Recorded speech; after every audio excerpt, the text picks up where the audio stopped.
Yeah, I mean, what do you think are the key reasons that organizations will actually outsource this problem? It comes down to resourcing. We don't have capabilities. Every organization is built around core capabilities of what their product or what the service they're going to provide. And then they have around that, they have some capabilities to be able to do it. Every organization has an IT department, for example. They're able to service and operate and run the core basic IT service of that organization. But then when you're going to install SAP, well, then they go to SAP and say, okay, I need you to come in and do it. So we have generalized skills to be able to deliver around certain areas or be able to provide certain services. But then when we require specific capabilities, knowledge, etc., well, then we have to go buy it from an expert. And that's really what I think it comes down to. And the realization of organizations that they can't do everything in-house. We can't afford to keep an SAP team, experts on site. We can't afford to have Workday people on site. We can't afford to have, or any, machinery, automation process. They can't all be on site unless that's core business. And so it's just a realization that, or an organization needs to grow and expand. And as we go through that process, we need to buy specialization outside the organization. Yeah, so they're using it as extended capacity Correct. and extended capability. But in terms of how they manage that, most of those kind of large organizations that you deal with have got fairly mature procurement teams. They've got technology stack in the background. They're buying services. They're using services already.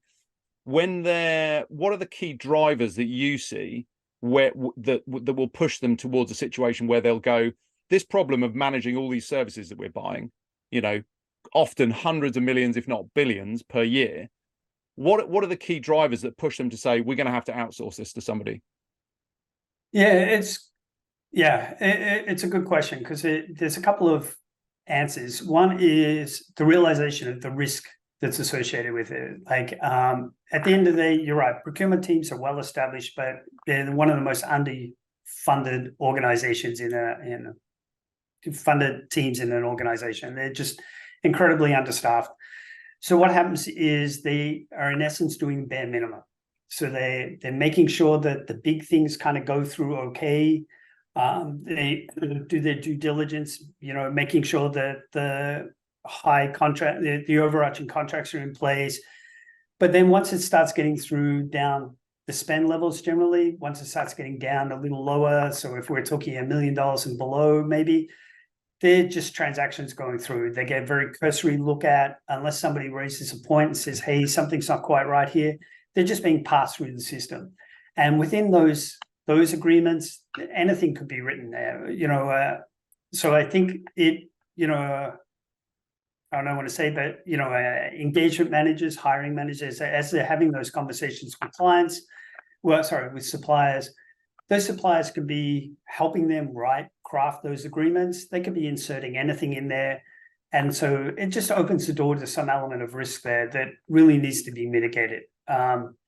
So being able to put it into a technology where you're able to suddenly enforce some rigor around that, whether you are helping with the contract writing process where you're only allowed certain terms to be able to be entered in, or some terms can never be edited, or etc. So that way there's some rigor and control. The guardrails are in place, so that way, you're not exposing yourselves too heavily. There's other, and AI is a great example here, there's a couple of great AI tools on the market at the moment who are really starting to look into those things, and where they're able to build individual client profiles. So and supplier profiles. So they're able to start looking at the individual transactions coming in, butting them up against those profiles, which list out certain behaviors or certain things that they're allowing, spend thresholds, certain terms and conditions being passed through or barred. And so what they're able to do is use AI as providing some of that filter work there to kind of like mitigate that risk again. So I think that, things like AI is going to drive a lot of advantage here, especially on that initial uptake work. So it's around mitigating risk for the organization. Then it's around secondary. I think the other driver is like we spend a lot of money. Are we really getting the value for that money? And there's a lot of organizations who have great upfront programs in place. They do their project. They justify they need $10 million or $20 million spend. And then they never go back and look at the return on investment to make sure that when we actually invested that money on a program to get something done, we've shifted lives, company budgets, etc., to get things done. We never actually check to see that we're realizing the gain here. So I think one of the things that is figuring out, are we spending our money correctly? Are we spending it in the most efficient manner? Are we, from a processing perspective? And then, as I said, making sure we're actually being smart with how we're spending our money, measuring the return on investment, making sure that we are achieving the goals we're supposed to do.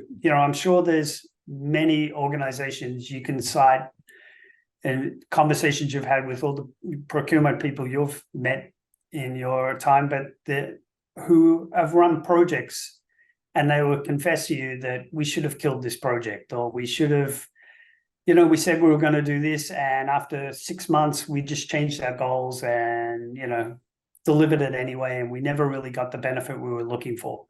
And I think that's a huge area, I think, of opportunity for all clients to really look and see that we actually get what we're supposed to be getting, and it delivers the value we're supposed to be doing.